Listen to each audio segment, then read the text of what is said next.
अभी हम सब बाप द्वारा वर्थ पाउंड बने हैं। हम सो देवता बनने वाले हैं इस नारायणी नशे में रहने की, बंधन मुक्त बन सेवा करने की, बंधनों में अब नहीं फंसने की, ज्ञान योग में तीखे बन मात पिता समान किंग ऑफ फ्लावर बनने की और अपने हमजिन्स की भी सेवा करने की। भगवान परमपिता परमात्मा की हम आत्माओं के लिए आज की मुरली से शिक्षाएं। वरदाता परमपिता परमात्मा हम आत्माओं को वरदान देते हैं कि हम सब अपने सर्व खजानों को अन्य आत्माओं की सेवा में लगाएं। हम सहयोगी बने। जब ये इस विधि से हम सहयोगी बनेंगे तो सहज ही परमपिता परमात्मा के साथ हमारा कनेक्शन बना रहेगा। सहज योगी बन जाएंगे। सहज योग सिखाने वाले परमपिता परमात्मा हम आत्माओं को समझ देते हैं कि सहज योगी बनने का साधन है कि हम सब सदा अपने को संकल्प द्वारा, वाणी द्वारा या फिर हर कार्य के द्वारा विश्व की सारी आत्माओं के प्रति सेवाधारी समझकर सेवा में ही सब कुछ लगाएं। तब जमा का खाता हमारा जमा होगा। विश्व की सभी आत्माएं हम आत्माओं का परिवार है, सब बाबा के बच्चे हैं। इसलिए अब सिर्फ हमें अपने लिए नहीं जीना है, लेकिन अपना जो समय, श्वास, संकल्प जो है, वाणी, कर्म जो भी है, जितने भी खजाने हमको बाबा से अभी मिलते हैं, वो सारे खजाने जो हैं वो सेवा में लगाने हैं। अर्थात पूरे विश्व की आत्माओं के प्रति शुभ, शुद्ध, श्रेष्ठ, समर्थ, कल्याणकारी संकल्प करने हैं। सभी आत्माओं के लिए वो वरदानी बोल जो मीठे परमात्मा हम आत्माओं को बोलते हैं, वही वरदानी बोल बोलने हैं और सुखदायी कर्म करना है। इसके द्वारा विश्व की जितनी भी आत्माएं हैं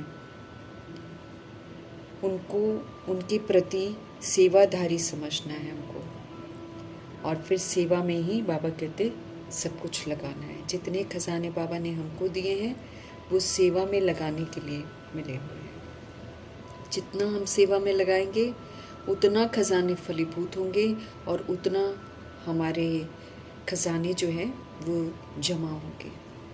हम जब अपने लिए खजानों को यूज़ करते हैं तो हम खर्च करते हैं, लेकिन जब हम विश्व की आत्माओं के लिए यूज़ करते हैं तो मीठे परमात्मा कहते हैं कि हमारा जमा का खाता बढ़ता है। जो भी ब्राह्मण जीवन में हम आत्माओं को परमपिता परमात्मा से शक्तियाँ मिलती हैं, जो भी गुण हमको मिलते हैं, जो भी समझ हमको मिलती है, जो भी श्रेष्ठ कमाई करने के लिए हमको ये जो अनमोल समय मिला हुआ है, ये जितने भी खजाने जो बाप द्वारा हमको प्राप्त हुए हैं वो हमको सेवा में लगाने हैं। सभी को शक्तियों का सहयोग देना है, सभी को गुणों का सहयोग देना है, सभी को समझ का सहयोग देना है। इस विधि से समय के पल पल को याद में रहते हुए सफल करना है, श्रेष्ठ कमाई करनी है। इसको जितना हम सेवा में लगाएंगे बाबा कहते हैं उतना हम सहयोगी बनेंगे, और जितना हम विश्व की आत्माओं को सहयोग देंगे उतना हमारा योग परमपिता परमात्मा के साथ लगेगा, उतना हम सहज योगी बन जाएंगे। लेकिन मीठे परमात्मा स्पष्ट करते हैं कि सहयोगी वही बन सकते हैं जो संपन्न हो। अगर मेरे पास होगा तभी तो हम दे पाएंगे। इसीलिए हर खजाने को प्रयोग करना है परमात्मा के डायरेक्शन के प्रमाण, फिर रोज़मर्रा की ज़िंदगी में उसको यूज़ करना है, फिर विश्व की आत्माओं के लिए सहयोग देना है। लेकिन पहले हमको संपन्न बनना है। मेरे पास होगा तब हम सहयोग दे पाएंगे। तो प्रभु से पहले प्राप्त भी करना है। जो भी समझ हमको मिलती है उस समझ को प्रैक्टिकल में यूज़ करना है। जो भी शक्तियाँ हमको मिलती हैं उसको रोज़ की परिस्थितियों में यूज़ करना है। हमें जो गुण मिलते हैं उन गुणों का व्यवहार करना है। तो जब हम करेंगे तभी तो हम संपन्न बनेंगे। जितना करते जाएंगे उतना संपन्न बनते जाएंगे, फिर उतना सहयोगी भी बन पाएंगे। जब हम इस विधि से सहयोगी बनते हैं तब हम असल में महादानी बनते हैं। ऐसा महादान हमको करना है, वरदान को विधि पूर्वक श्रीमद् प्रमाण सफल करना है, सहज योगी का टाइटल कमाना है। हमको बेहद का वैरागी बनना है। बेहद का वैरागी अर्थात राज ऋषि। स्वराज्य मिला तो राजा भी हैं और साथ साथ पुरानी दुनिया का ज्ञान मिला तो पुरानी दुनिया से बेहद के वैरागी भी हैं। इसलिए ऋषि भी हैं, एक तरफ राज्य और दूसरी तरफ ऋषि अर्थात बेहद के वैरागी। इसी तपस्या का जो है हमें सदा और सहज फाउंडेशन बनाना है। बेहद का वैराग अर्थात चारों ओर के किनारे छोड़ देना। मन, बुद्धि और संस्कार सब वश में रहे। कहाँ भी संकल्प मात्र थोड़ा भी हमारा लगाव ना हो। इस पुरानी दुनिया का लगाव जो है वो शोक वाटिका में लेकर जाता है, इसलिए इसमें ज़रा भी बुद्धि योग न जाए। एक बाप दूसरा न कोई, इस स्मृति में रहना बेहद के वैराग की स्थिति है। तो जब हम ऐसे बेहद के वैरागी बनते हैं, सदा उपराम रहते हैं, देह से भी उपराम, साक्षी दृष्टा रहते हैं, बुद्धि से भी उपराम, संस्कारों से भी उपराम, तो आकर्षण के सारे संस्कार जो हैं वो सहज ही खत्म हो जाते हैं। बेहद के वैरागी अर्थात पुरानी आदतों से, पुराने संस्कारों से, पुरानी बातों से, पुरानी दुनिया से, पुरानी देह के संबंधियों से वैराग हो। उनसे पीठ करेंगे तो सहज ही उनकी आकर्षण से हम बच पाएंगे। किसी भी तरह का आकर्षण हमको फेल करा देगा, इसीलिए बेहद का वैरागी बनना ज़रूरी है। समझ से वैराग आता है। फिर सुनी सुनाई बातों को सुनकर वैराग नहीं, यथार्थ समझ, यथार्थ रियलाइजेशन वैरागी बनाता है। अव्यक्त इशारे हमको मिल रहे हैं, संकल्पों की शक्ति को जमा करके श्रेष्ठ सेवा के हमको निमित्त बनना है। परमपिता परमात्मा समझ देते हैं कि जैसे हम दुनिया में अपनी रोज़मर्रा की ज़िंदगी का डेली रूटीन बनाते हैं, प्रोग्राम बनाते हैं कि आज ये करना है, सेट करते हैं सारी रूटीन को, ऐसे ही बाबा कहते हैं अब अपनी मनसा को समर्थ स्थिति का प्रोग्राम सेट करो। अपनी मनसा समर्थ स्थिति का दिन भर में हर घंटे के बीच में हमें समर्थ संकल्प करने हैं। हमारी मनसा जो है वो निराकारी रहे, ऊंची स्थिति में रहे, भगवान के साथ रहे। तो समर्थ स्थिति का प्रोग्राम अगर हम सेट कर लेंगे तो संकल्प शक्ति फिर हमारी जमा होगी, वेस्ट नहीं जाएगी, नहीं तो संकल्प व्यर्थ चले जाते हैं। अब समर्थ संकल्प बनाने हैं तो निराकारी मनसा ज़रूर बनानी है। अपने मन को समर्थ संकल्पों में बिजी रखना है, नहीं तो बाहर की दुनिया में जाते हैं या डेली रूटीन जो भी हम करते हैं तो दिनचर्या में हम उलझ जाते हैं। लेकिन अगर हम पहले ही प्रोग्राम बना कर रखेंगे और समर्थ संकल्पों में खुद को बिजी रखेंगे तो हमारा मन जो है कभी भी अपसेट नहीं होगा। इसका रिवीजन बहुत ज़रूरी है। अगर हम हर घंटे में रिवाइज नहीं करते रहेंगे, अपनी मनसा को चेक नहीं करते रहेंगे तो हम दिल शिकस्त हो सकते हैं। मन हमारा सदा सेट रहे, मन सदा हमारा एकाग्र रहे तो स्वतः ही हमारे द्वारा फिर अच्छे वाइब्रेशंस फैलेंगे, सेवा भी स्वतः ही होती रहेगी। दिनचर्या का काम करते करते भी वाइब्रेशंस जो हैं वो श्रेष्ठ ही इधर उधर फैलते रहेंगे अगर हमारी मनसा स्ट्रांग है। लेकिन उसके लिए बाबा कहते हैं पहले ही अमृत वेले ही अपनी मनसा समर्थ स्थिति का प्रोग्राम सेट कर लो, ताकि सारे दिन उसके अतिरिक्त और कोई संकल्प हमारी बुद्धि में न चले। संकल्प रूपी खजाने को बिल्कुल वेस्ट नहीं करना है, ये प्रभु का फरमान है। एहसास दिलाते हैं मीठे परमात्मा कि ये जो शरीर है इसकी वैल्यू तब तक ही रहती है जब तक इसके अंदर आत्मा है। आत्मा नहीं तो इसकी कोई वैल्यू नहीं, ये एक मुर्दा हो जाता है जिसको लोग रखते भी नहीं हैं। लेकिन जब तक आत्मा बॉडी में होती है तो सजावट इंसान किसकी करता है? शरीर की करता है। ये जो सजावट बाहर से करते हैं, शरीर को देखते हैं, ये तो अंदर से आत्मा की सजावट थोड़ी होती है। ये सिर्फ बाहरी सजावट होती है। लेकिन बाबा एहसास दिलाते हैं कि इसका अभिमान नहीं करना है, क्योंकि ये सिर्फ इसकी वैल्यू तभी तक है जब तक इसमें आत्मा है। तो आत्मा को श्रृंगारना है, आत्मा को ज्ञान से, गुणों से, शक्तियों से श्रृंगारने का समय आ गया है। इसको हम जितना मनसा को स्ट्रांग बनाएंगे, मतलब मन बुद्धि जो इसकी सूक्ष्म शक्तियाँ हैं, जितना हम इसको स्ट्रांग बनाएंगे उतना फिर हम आगे के लिए अपने लिए हेल्थ, वेल्थ, हैप्पीनेस कमाएंगे। हम आत्माओं का फ़र्ज़ की तरफ ध्यान खिंचवाते हुए मीठे परमात्मा कहते हैं कि हमें अपने जो साथी हैं या हम जिनसे हैं, वो उनको नर से नारायण, नारी से लक्ष्मी बनने की युक्ति ज़रूर बतानी है। किसी को वंचित नहीं रखना है, क्योंकि वंचित रखने से आत्माएं जो हैं अंत में बहुत तड़पेंगी और फिर उलहना देंगी। तो फिर हमको सर्टिफिकेट अच्छा नहीं मिलेगा, और सर्टिफिकेट अच्छा नहीं मिलेगा तो फिर हम क्या होगा कि हम सहज जो हैं पार नहीं कर पाएंगे, सज़ाएं खानी पड़ेंगी। बाबा कहते हैं तुम्हें अब भारत की सच्ची रूहानी सेवा करनी है, रूहों की सेवा करनी है। और ज्ञान का तीसरा नेत्र जो हम आत्माओं को मिला है, और उससे फिर समझ से अब हमको चलना है, तो अपनी बुद्धि को भी और चलन को भी रिफाइन बनाना है। हमें किसी भी चीज़ में मोह नहीं रखना है। ये मोह रूपी बीमारी ये हम आत्माओं को फेल करा देगी, क्योंकि हमारा लास्ट पेपर जो है वो नष्ट मोह स्मृति लब्धा का ही है। एक तो हमको स्मृति रहे कि आत्मा परमात्मा का बच्चा हूँ, सतुगुणी हूँ, परमधाम निवासी हूँ, ये स्मृति रहे, इसका शुद्ध अभिमान रहे। और दूसरा फिर हमें किसी भी चीज़ से, व्यक्ति से, वस्तु से, वैभव से कोई अटैचमेंट ना हो, क्योंकि अटैचमेंट अगर हुआ तो फिर दुर्गति में चले जाएंगे। अंतकाल जो स्त्री सिमरे गायन है कि वो वल्बल योनि वैश्या पाते हैं। इसलिए कोई भी हमारी बुद्धि को अंत में जो है अपनी तरफ न खींचे। पुनः हमारे स्वधर्म की तरफ हमारा ध्यान खिंचवा रहे हैं भगवान, कि हमारा जो ओरिजिनल आत्मा का जो स्वधर्म है वो शांति ही है। दुनिया तो शांति को ढूंढती है, साधु संतों के पास भी जाती है, लेकिन ये जो है ये तो अपना ही स्वधर्म है, इसको रियलाइज़ करना है और अब शांत रहना, नॉलेजफुल होकर शांत रहना है। तो फिर पुनः ये जो स्वधर्म है हमारा जो मर्ज हो गया है वो फिर से मर्ज हो जाएगा। मन बुद्धि जो है ये आत्मा के ऑर्गन्स हैं, शरीर के ऑर्गन्स अलग हैं, वो तो तभी काम करते हैं जब तक आत्मा अंदर है। आत्मा निकल जाती है तो शरीर के ऑर्गन्स काम करना बंद कर देते हैं।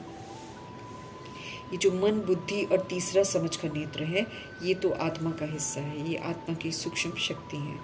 तो ये जो चक्षु है ये जब बंद हो जाता है ना, तब आत्माएं इन दो स्थूल आँखों के होते हुए भी परमात्मा से विनती करती हैं कि हम नयनहीन हैं, हमको रास्ता दिखाओ। नयनहीन ये तीसरा समझ का नेत्र नहीं है, जिसके कारण इंसान भटकता है। तब फिर जब भटकता है तो फिर भगवान को पुकारता है। दुनिया में लोग प्रभु कहते हैं, भगवान कहते हैं, अल्लाह कहते हैं, लेकिन वो जानते नहीं कि वो हमारा बाप भी है, इसलिए वो प्यार नहीं जागता। बाप कहने से प्यार जागता है ना, क्योंकि आप रियलाइज़ करते हैं तब हम जब इन शब्दों का प्रयोग करते हैं तो इसको ये मायने रखते हैं हमारे लिए। लेकिन जब तक हम उनको जानते नहीं हैं तब तक सिर्फ बोलते हैं बस, लेकिन बाप के साथ कोई लव नहीं रहता। हम सब अभी समझते हैं कि हम बाप से वर्षा ले रहे हैं और हम सब उनसे पढ़ रहे हैं। जैसे हम आत्मा है वैसे हमारे परमपिता परमात्मा भी आत्मा है, लेकिन वो परम आत्मा है, वो सुप्रीम है, वो सदा कल्याणकारी है, इसलिए ड्रामा के अनुसार उनका नाम शिव है। ऐसे मनुष्य तो उनके कर्तव्यों के पीछे 12 ज्योतिर्लिंगम बनाते हैं, जो श्रेष्ठ कर्तव्य बाबा करते हैं। बाकी असल में उनका ड्रामा के प्रमाण सदा कल्याणकारी शिव नाम है। अदरवाइज़ तो वो हम आत्माओं की तरह ही आत्मा है, लेकिन उनकी जो पवित्रता है, उनकी जो खूबसूरती है, उनकी जो विशेषताएं हैं वो सदा कायम रहती हैं, क्योंकि वो अपने लिए कभी भी शरीर नहीं लेते हैं। हम आत्माएं अपने लिए शरीर लेते हैं, इसलिए जो हमारी विशेषताएं 7 गुण की होती हैं वो सारी मर्ज हो जाती हैं, छिन जाती हैं, और हम पुनर्जन्म में आते आते रावण रूपी देह अभिमान को यूज़ करना शुरू कर देते हैं। तो देह अभिमान से हमको रोग लगते हैं, सारी बीमारियाँ लगती हैं। उसकी समझ अब हमको मिलती है। अब बाबा हमको बोलते हैं इस देह अभिमान से अपने आप को मुक्त करो, ये झूठा है, ये धोखा दे देगा, देह खत्म और अभिमान उसके साथ खत्म हो जाता है, नाम रूप उसके साथ खत्म हो जाता है। इसलिए इस धोखे में अब नहीं आना है, हमको आत्मा को सशक्त बनाना है। आत्मा पावरफुल हो जाएगी तो शरीर अपने आप सही सलामत चलेगा। बाबा स्पष्ट करते हैं कि न उनकी कोई सजावट होती है, न हम आत्माओं की कोई सजावट होती है। ये तो बाहरी शरीर की सजावट करते हैं बस, आत्मा की सजावट नहीं होती। आत्मा तो बिंदी है, तो क्या सजेगी। छोटी सी आत्मा जब शरीर में प्रवेश करती है तो फिर शरीर की सजावट करती रहती है। आत्मा तो सिंपल बिंदी है, उसी सिंपलिसिटी में हमको फिर से टिकना है और अपने आप को श्रेष्ठ बनाना है। अभी ही हम ज्ञान गुण शक्तियों से अपना श्रृंगार करते हैं, आत्मा सुंदर बनती है, फिर उसको देवताओं जैसे शरीर मिलते हैं। जितना सुंदर हम बनाएंगे उतनी सुंदर काया मिलेगी। हम खुद ही अपना शरीर भी बना रहे हैं। समझ देते हैं कि शरीर में कोई ज्ञान नहीं होता है, आत्मा में ही ज्ञान होता है।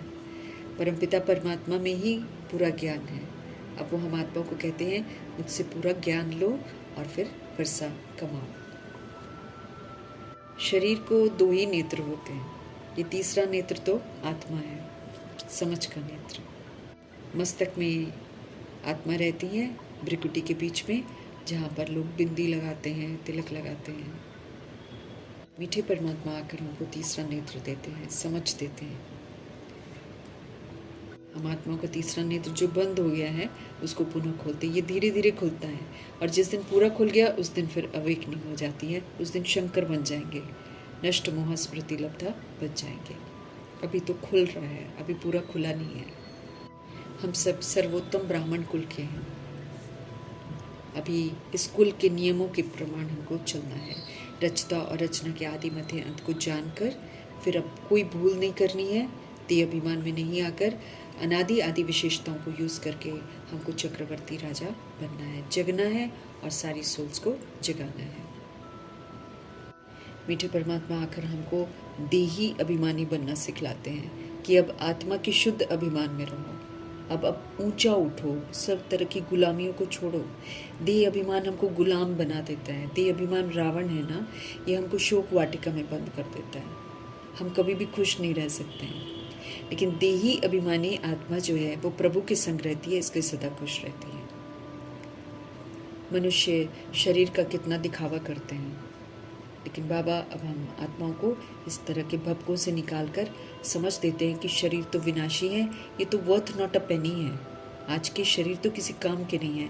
जानवरों की खाल तो बाबा कहते फिर भी काम आ जाती है। लोग लेदर बैग्स और पता नहीं क्या क्या बनाते रहते हैं, जूते बनाते हैं, बेल्ट बनाते हैं, लेकिन इंसान की चमड़ी तो काम भी नहीं आती है। अगर ये आत्मा निकल जाती है तो उसको तो जलाना पड़ता है, रख भी नहीं पाते हैं। इसलिए बाबा बोलते हैं कि इसकी कोई वैल्यू है नहीं, ये तो विनाशी है और वर्थ नॉट अ पेनी है। क्योंकि मनुष्य बहुत पाप करता है ना देह अभिमान में, इसलिए उसके शरीर की कोई वैल्यू ही नहीं है, सड़ जाता है शरीर। जानवर तो बेचारे फिर भी बेजुबान हैं, पाप नहीं करते हैं, इसलिए उनकी मरने के बाद खाल भी काम में आ जाती है। मीठे परमात्मा अब आकर हम आत्माओं को वर्थ पाउंड बनाते हैं, वरना तो शरीर की वैल्यू नहीं, आत्मा की भी आजकल वैल्यू नहीं है, क्योंकि गिर गई है ना, पतित बन गई है। लेकिन बाबा फिर से सोल को वर्थ पाउंड बना रहे हैं। मनुष्य से देवता बाबा बना रहे हैं। नशा चढ़ना चाहिए, लेकिन बाबा को शिकायत है कि नंबरवार पुरुषार्थ अनुसार ही चढ़ता है, नशा ही नहीं चढ़ता है। अभी हम सभी आत्माएं फिर से धनवान बन रहे हैं। कदम कदम में पदम की कमाई है। अगर कृष्ण जी के साथ आना है, नारायण जी के साथ आना है, तो हर कदम श्रीमत प्रमाण उठाना है, क्योंकि उन्होंने श्रीमत प्रमाण उठाकर कदम इतना ऊंच मर्तबा प्राप्त किया है। तो उनके घराने में जाने के लिए फिर हमको भी पद्मों की कमाई करनी पड़ेगी। हर कदम में पदम है। हर कदम हम बाबा की याद में और उनकी श्रीमत प्रमाण अगर उठाते हैं तो हर कदम में मेरी कमाई जमा होगी। सतयुग सचखंड गार्डन ऑफ फ्लावर कहलाता है। वहाँ पर जाने के लिए हमको फूल बनना है। यहाँ पर श्रीमत पर चलेंगे, ज्ञान गुण शक्तियों से श्रृंगार करेंगे तो खुशबूदार फूल बनेंगे, फिर जाएंगे सचखंड में।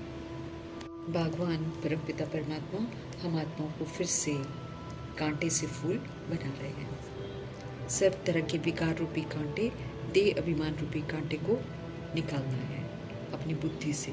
ये जल्दी निकलता नहीं है, देह का भान जल्दी निकलता नहीं है। लेकिन हमको इससे मुक्त होना है। बाबा कहते हैं युद्ध में ढेर सारे लोग मरते हैं, कोई वैल्यू है? ढेर के ढेर शरीर यूं ही जला देते हैं, केरोसिन ऑयल डालकर, पेट्रोल डालकर जला देते हैं, कोई वैल्यू थोड़ी है। इसलिए मीठे परमात्मा हम आत्मा को समझ देते हैं कि आत्मा की स्मृति में रहकर ही अभिमानी बनकर अब फिर से सच्ची कमाई करो, विश्व के मालिक बनने का नशा रखो। सत्यनारायण की कथा सुन रहे हो, तीसरी की कथा सुन रहे हो, फिर बाबा कहते हैं अमरनाथ की कथा सुन रहे हो, तो नर से नारायण बनो, तीसरा नेत्र खुल जाएगा तो स्मृति स्वरूप बनो, और फिर अमरलोक में जाने के लिए अमरनाथ की शिक्षाओं पर चलो। तीसरा समझ का नेत्र मिला है तो समझ से चलो, बाबा कहते हैं। सारी कथाएं बाबा सच्ची सुनाते हैं। यादगार में तो लोग मनुष्य मत अपनी अपनी मत के अनुसार लिखते हैं, झूठी दंत कथाएं लिखते हैं। समझ का नेत्र बाबा से मिलता है, लेकिन अगर हम उस समझ के नेत्र को यूज़ नहीं करते हैं तो फिर चूंचा और धुंधकारी का टाइटल प्राप्त करेंगे। जैसी जैसी अवस्था होगी वैसे वैसे टाइटल मिलेंगे। बाबा हमको नेचुरल ब्यूटीफुल बना रहे हैं, इसलिए उनकी श्रीमत पर हमको चलना है। हमको सिंपल रहना है और ज्ञान गुण शक्तियों से अपना श्रृंगार करना है। हमें कर्मातीत अवस्था बनानी है, हमारा किसी के साथ भी कोई कार्मिक बॉन्डेज न रह जाए, ऐसा बनना है। बाबा बार बार हम आत्मा को मन मना भव रहने के लिए कहते हैं, मन को प्रभु में लगाना है, हमें बाबा को याद करना है। समझ का नेत्र जितना रिफाइन होता जाएगा उतना फिर हमारी बुद्धि भी रिफाइन होती जाएगी, चलन भी रिफाइन होती जाएगी। यहाँ से पता चलेगा कि हाँ हमारे को ज्ञान का तीसरा नेत्र प्राप्त हो गया है, या फिर हम जागरूक हो गए हैं। ब्रह्मा और सरस्वती किंग और क्वीन फ्लावर ठहरे। ज्ञान और याद में दोनों बहुत तीखे थे। उनको ये स्मृति में रहता था कि हमको देवता बनना है। ऐसे ही बाबा सभी बच्चों को बोलते हैं कि इनको कॉपी करो और ऐसे बनो, तब जाकर उनके घराने में जाएंगे। माला भी जो बनती है उसमें ब्रह्मा जी और सरस्वती जी सबसे समीप हैं शिव बाबा के। शिव बाबा के पास ब्रह्मांड में भी स्थान प्राप्त करते हैं, फिर संगम युग में भी सदा साथ रहते हैं, व्यक्त में भी साथ रहते हैं, अव्यक्त में भी साथ रहते हैं, और फिर जो नई दुनिया में है तो बाबा के स्वर्ग जो बाबा ने स्थापन किया है उस स्वर्ग में 111 में वो आते हैं। तो ऐसे बाबा हम आत्माओं को भी कहते हैं कि इनके घराने में आना है तो फिर ऐसा बनो भी। आत्मा भी और शरीर भी दोनों को अभी पवित्र बनना है। लक्ष्मी नारायण संपूर्ण निर्विकारी कहलाते हैं। अभी हमें ऐसा संपूर्ण निर्विकारी यहाँ पर बनकर सबूत देना है।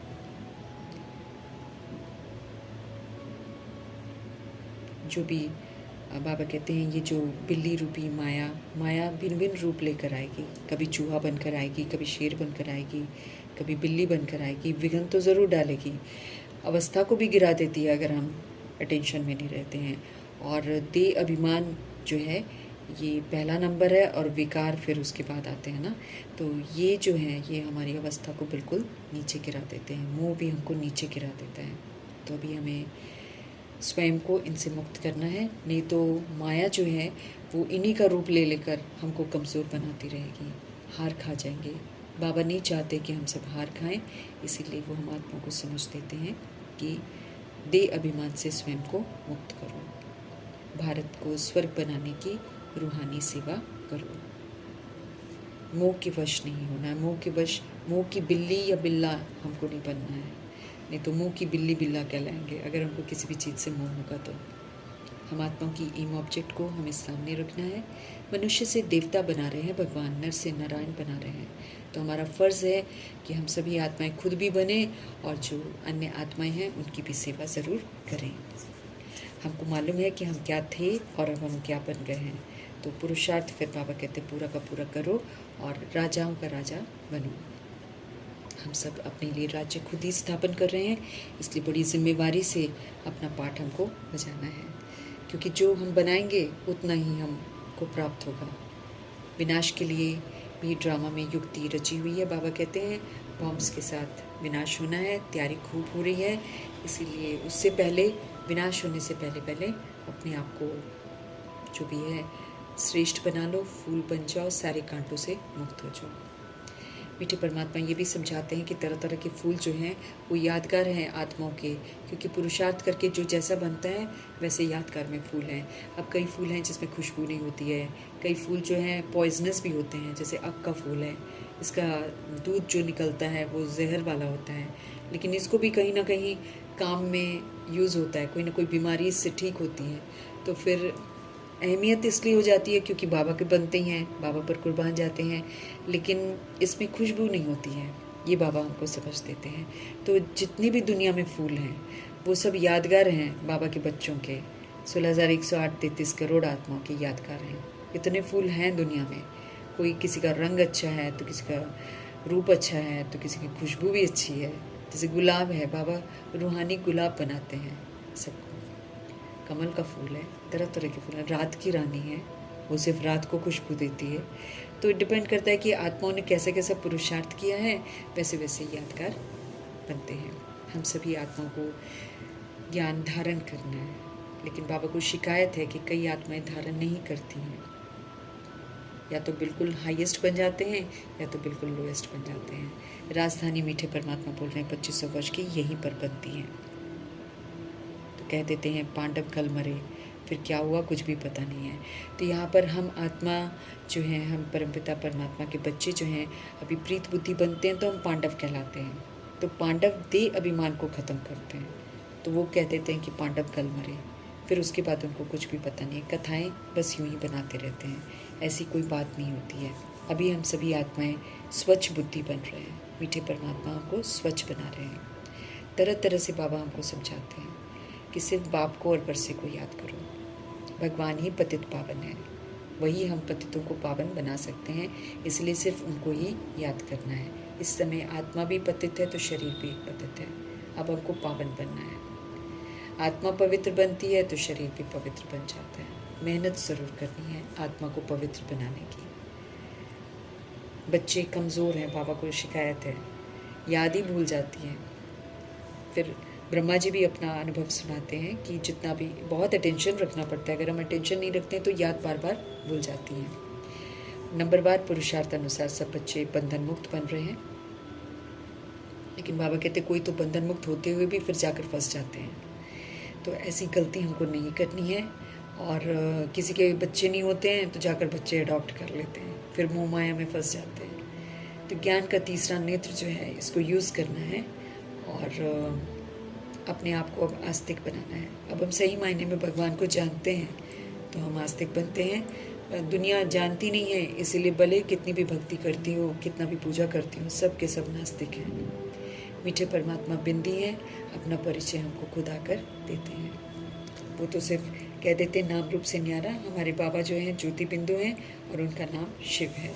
वैसे तो बहुत सारे नाम रखे हुए हैं, लेकिन शिव असल में ड्रामा में नाम है, क्योंकि वाकई वो आकर सृष्टि रूपी ड्रामा में सभी आत्माओं का कल्याण करते हैं। तो अज्ञान को अच्छी रीति हमको समझना है, बुद्धि में उसको चित्त पर बिठाना है और फिर उसी प्रमाण हमको चलना है। बाबा कहते हैं ये ज्ञान अथाह है, इसे कोई भी एक जगह समेट नहीं सकता है, चाहे कितना भी चाहे। लेकिन बाबा कहते हैं इसको जितना हो सके हब करो। जैसे ब्रह्मा जी ने सारा ज्ञान ही हब किया है, इसीलिए कहते हैं, कहावत में कहते हैं चिड़िया ने सागर को हब कर लिया। अब चिड़िया सागर को कैसे हब करेगी? लेकिन अभी का गायन है कि आत्मा रूपी चिड़िया जो होती है वो ज्ञान सागर परमपिता परमात्मा का सारा ज्ञान जो है हब करती है, जिसमें ब्रह्मा जी सबसे पहले नंबर 1 बनते हैं। मातेश्वरी भी पूरा हब करती हैं ज्ञान। ऐसे हम आत्माओं को भी बोलते हैं कि अगर हम लिखना चाहेंगे तो हम इसको कभी भी लिख नहीं सकते हैं, चाहे हम सारी धरती को कागज़ बना दें, सारे जंगल को कलम बना दें और सारे सागर को स्याही बना दें, तो भी हम प्रभु के ज्ञान को कहीं भी समेट नहीं सकते। इसीलिए एक किताब में तो लिख ही नहीं सकते, लेकिन जितना हो सके हमको बाबा से समझना है, क्योंकि ज्ञान की बहुत गहराइयाँ हैं। हम 10 बार मुरली पढ़ेंगे तो 10 बार नए नए अर्थ स्पष्ट होते जाएंगे, इसलिए उनको ज्ञान का सागर कहा जाता है। ऐसे ज्ञान के सागर परमपिता परमात्मा के ज्ञान के हम पात्र बने हैं। तो इसी रूहानी नशे में रहते हुए, खुशी में रहते हुए उनसे पूरा पढ़ना है, पूरी तरह शिक्षित होकर फिर लक्ष्मी नारायण के घराने में जाने का हक प्राप्त करना है। ज्ञान के सागर परमपिता परमात्मा जी का